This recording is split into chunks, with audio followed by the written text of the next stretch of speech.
Hey everybody, this is Josh Cook, aka Seizures Palace, and today we're about to do Song of Week number 50. And that means that this is the third last Song of Week single tier. It's been an awesome experience. Today we're going to be doing a song called Fliggle, Giggle, which is named after part of the language that actor musician Jack Black uses. So he uses that term quite often, Fliggle, Giggle. I think it's like a little phrase or musical chunk, riff, lick, whatever you want to call it. And I like that term, so I thought I'd call this track Fliggle Giggle. Let's check out some of its parts. Let's get into it. Okay, so to start, we have classic Seizures Palace string intro. I might add a little bit more to this, or maybe like impact, some chimes, something like that. A little bit more of like a swung sort of hip-hop-y kind of beat, I guess. By the way, that's the Fliggle Giggle. And then I do some like rapping up here, kind of rapping. I totally pitch correct my voice and do all this weird stuff.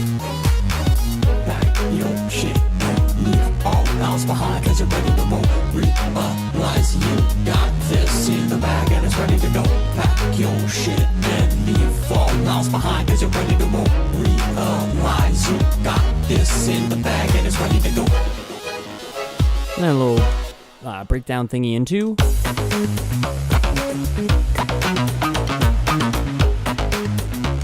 So those are the main sections of the song. Let's take a look at what I was doing to create that song. So I have this sort of hip-hop kick. And one thing I wanted to mention is I didn't actually use any of the sort of clicks or anything. Wait, did I? Hold on.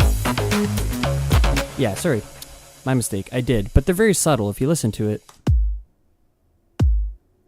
It's more focused on the mid-lows and the sub-frequencies than a lot of the higher stuff compared to what I would usually do with my kick drums. So, with that said, I wanted to make sure that my attack was much slower than usual. I think I went like, it was actually, hold on, it was 10 milliseconds. I experimented with this. I went up to like 30 and 40 to try to get more of the initial thud instead of just the tick of the bass drum because there wasn't so much tick. And then apparently I went back on that. That didn't work so much. Instead, what I ended up doing was a boost at around 700 hertz. What? On a kick drum? It worked though. It kind of balanced it out, or at least for me. And then on smaller systems, it was a little bit easier to hear because again, that click was quite minimal. As for if it's in G or not, I don't think it is, but I'm not too sure. I just keep it like that. It's part of my default template. I really got to get rid of that G. It does tell me though what the initial starting pitch of that kick is when I open up the template. Anyway, over to drums. Pretty straightforward. Again, I'm doing it all with MIDI, classic drum rack. This is my jam. So I got some funky kick layering the actual kick. And again, that's adding a little bit more high end. That was a last minute decision. I use this on my kick a lot. I love that layered. It sounds great. So here's without the layer. Here's with. Sounds kind of odd by itself, but in the mix, it really comes together.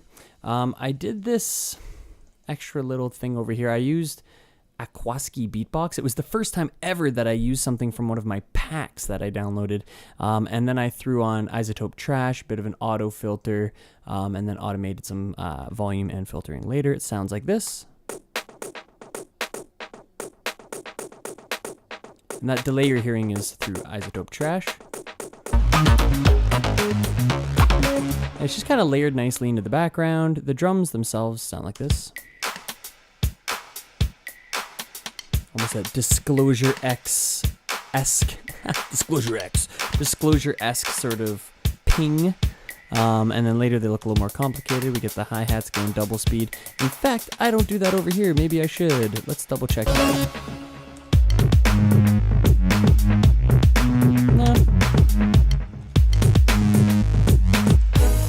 No, it's just for that one part, so that works. Distorted loop, that was going to be a loop that I was going to mess around with, and instead I ended up making the loop myself. We don't actually need that. Quick save, Savinsky. That's only mildly funny if you even know Kavinsky, and then it's still not that funny. Over to bass. Use silent, something really basic for this. Driver, this is my favorite part. And of course, more silent, wonderful. I have two compressors working here. One is chopping the transient to make it poke through more, and then the other one is taking any transients that might be a little bit too loud and squashing them or limiting them basically with a ratio at 10.5 to 1. Got rid of sub frequencies, added a boost of presence, found some rings and got rid of those. On to the next guy. The Vox. Let's take a listen to the voice without any effects.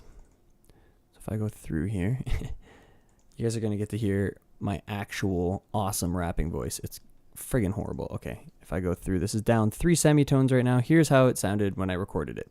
Pack your shit and leave all else behind, cause you're ready to roll. Realize you got this in the bag and it's ready to go. That's it. All right, and then that's pan 45 to the left. The other one's 45 to the right. And normally vocals I would put right in the middle, but one is pitched up and one is pitched down, and I thought it sounded kind of cool when they were spread out. If I took this back down 3 semitones, and then I should show you actually just by itself, down 3 semitones and with the effects. Now it sounds like. Pack your shit and leave all else behind, cause you're ready to roll. Realize you got this in the bag and it's ready to go. Here's the one that's pitched up.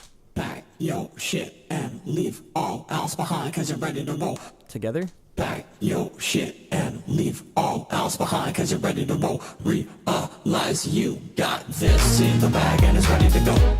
And then that's basically the vocal part there. I wanted to sweep out some of the low content on the side, so I used some mid-side EQ, boost for presence, got rid of some muddiness, and then quite a bit of stuff going on. So I used Isotope Nectar, which used some compression in it, also a compressor as well, some extra mid-side EQ on each individual vocal part. So it's quite a bit of compression and some subtle EQing, but little bits here and there in terms of the EQ, and that really pulled it all together.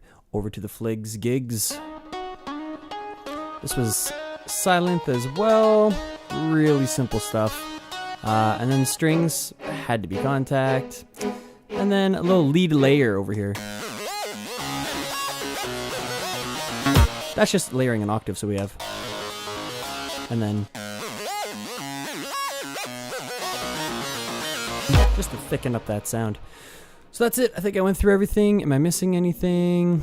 Classic hi-hat group for, wow, I have a lot of hi-hats there. I think that's part of my default template now. And I named them based on how they sound. So like ch, t, ts, things like that. And it makes it really easy when you're trying to find that particular hi-hat sound. You have to be like, oh, that was the Sennheiser sample number 42 or whatever. Like that doesn't really tell you anything, and you want some frame of reference when you're looking through those samples and trying to speed up your workflow. Speaking of speed up your workflow, hopefully I haven't been talking too fast for you guys. I realize there's a fine balance between talking fast enough for the internet and too fast for those trying to learn. Unfortunately for you guys, I had a big cup of coffee before we did this video today. I will have you know it was delicious yet very caffeinated.